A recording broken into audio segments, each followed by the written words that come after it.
Assalamualaikum warahmatullahi wabarakatuh. Perkenalkan nama saya Syed Saiful Hamdani.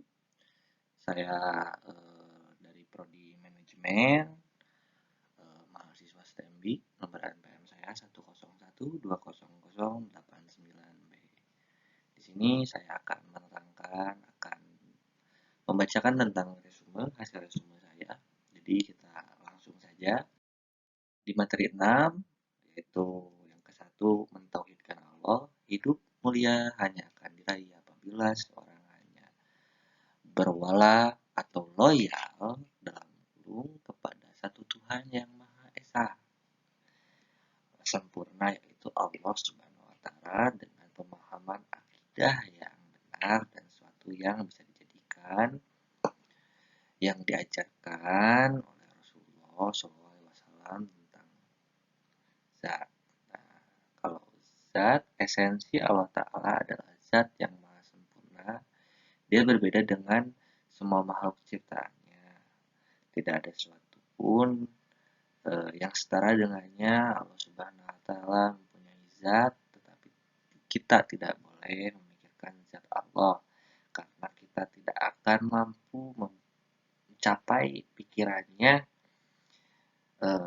karena kita ciptaan Allah, bukan zat Allah. Gitu.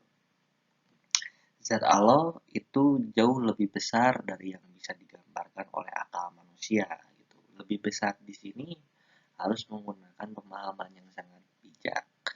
Nah, dan lebih besar dari apa yang terbesit dalam pemikiran manusia, karena betapapun tinggi dan cerdasnya pengetahuan akal manusia, ia tetap saja terbatas oleh kekuatan dan kemampuannya. Baik, hal itu bukan berarti membatasi kebebasan berpikir, jumud dalam menganalisa, atau penyempitan ruang gerak akal. Namun itu merupakan penjagaan bagi akal agar tidak terjebak kepada jurang kesesatan.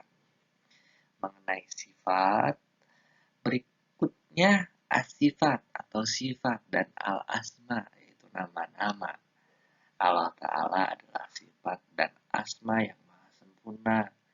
Hanya milik Allah asma'ul husna, maka bermohonlah kepadanya dengan menyebut asma'ul husna itu, dan tinggalkan orang-orang yang menyimpang dari kebenaran dalam menyebut nama-namanya. Nanti mereka akan mendapat balasan terhadap apa yang telah mereka kerjakan.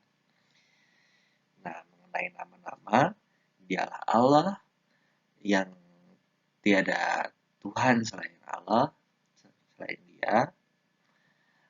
Dia yang mengetahui yang gaib dan yang nyata. Dialah yang maha pemurah lagi maha penyayang.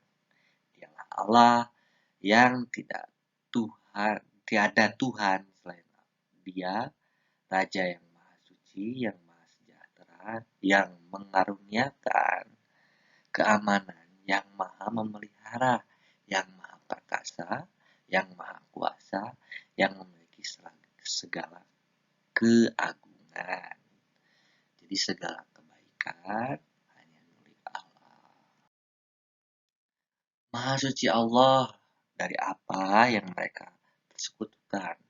Dialah Allah yang menciptakan, yang mengadakan, yang membentuk rupa, yang mempunyai asmaul husna, bertasbih kepadanya apa yang di langit dan di bumi. Dan dialah yang maha perkasa lagi maha bijaksana. Afal atau perbuatan Allah Ta'ala juga memiliki kesempurnaan dalam al-af'al, perbuatan, penciptaan langit, bumi, manusia, malaikat, jin, surga, dan neraka, dan yang lainnya adalah merupakan af'al Allah Ta'ala, dan tidak ada siapapun yang dapat menolak ketetapan dan kehendaknya.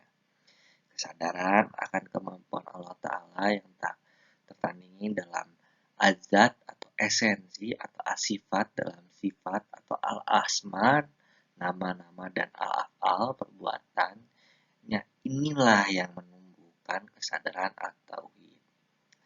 Lalu macam-macam tauhid Tauhid secara bahasa Arab merupakan bentuk masdar dari fi'il wahada yuwahidu dengan huruf H ditasydid, yang artinya menjadikan sesuatu saja menjadikan satu saja.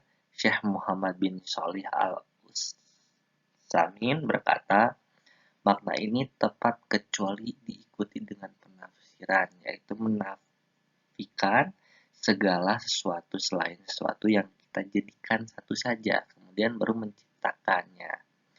Syarh Salatil Ushul 39. Secara istilah syar'i, makna tauhid adalah menjadikan Allah sebagai statusnya sesembahan yang benar dengan segala kekhususannya. Syarh Salil Ushul 39. Asma wa sifat. At-tauhid asma wa sifat yakni meyakini bahwa hanya Allah Ta'ala yang memiliki nama-nama dan sifat-sifat yang sempurna. Tidak ada yang serupa dengannya, bagaimana yang dia tetapkan pada dirinya di dalam Al-Quran atau disebutkan di dalam hadis Rasulullah SAW sesuai dengan yang layak bagi Allah, tanpa tahrif atau perbuatan yang menyimpang, lafis dan makna, tahdil meniadakan, tahkif bertanya, hafiat cara atau bentuk sifat Allah, dan tanpa tamtsil menyerupakan sifat Allah dengan sifat makhluk. Itu sangat tidak bisa.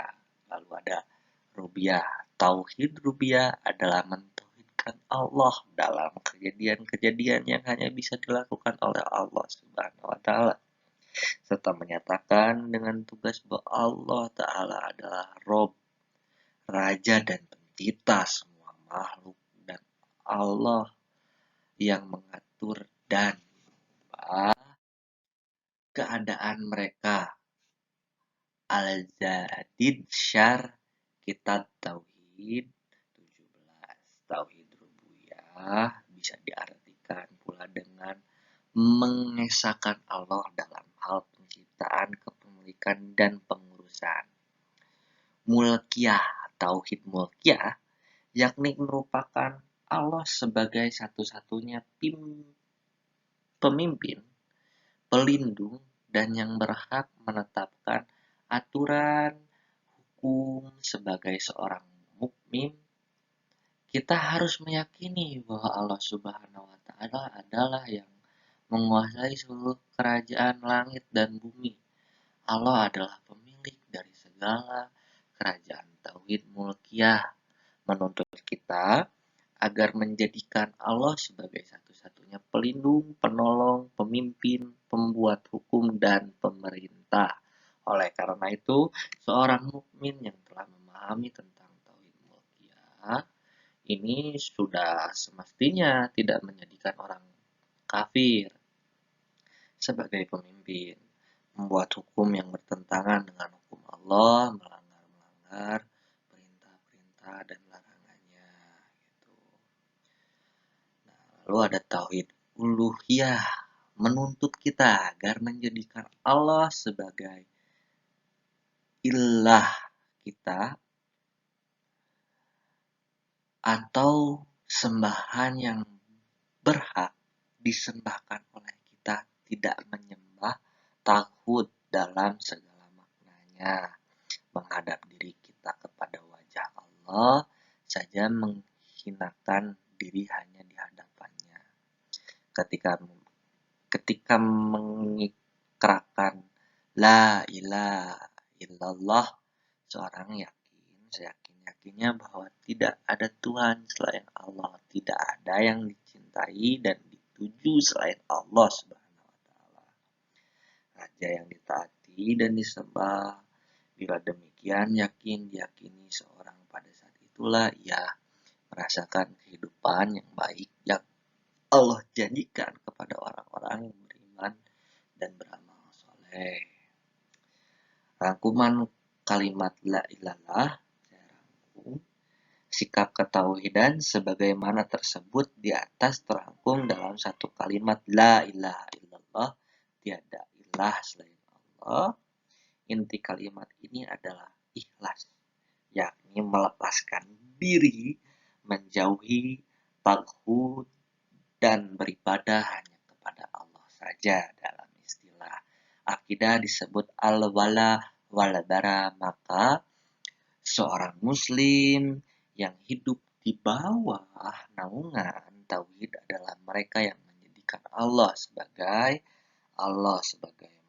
mahbuban yang dicintai, Allah Ta'ala sebagai Rabban Mashuban, Tuhan yang dituju, Allah Ta'ala sebagai Malikan Muta'an, Raja yang ditaati, Allah Ta'ala sebagai ilahan makbuban, Tuhan yang disembah. Gitu. Mencapai kehidupan yang baik. Kehidupan yang baik ini dunia dan di akhirat, yang mana di dunia mendapatkan kenikmatan dan kebahagiaan, di akhirat mendapatkan surga ridho Allah dan melihat Allah. Dengan hidup di bawah naungan tauhid seperti inilah manusia akan terbimbing ke arah hayatun taibah, kehidupan yang baik. Jadi untuk mencapai kehidupan yang baik, untuk mencapai kehidupan yang teratur, kita harus mau, harus mengikuti ajarannya, ajaran Islam dengan benar, dengan orang yang benar juga. Kita memahami, membaca dan memahami, gitu. Nah, cukup sekian dari saya. Wabillahi taufiq wal hidayah. Wassalamualaikum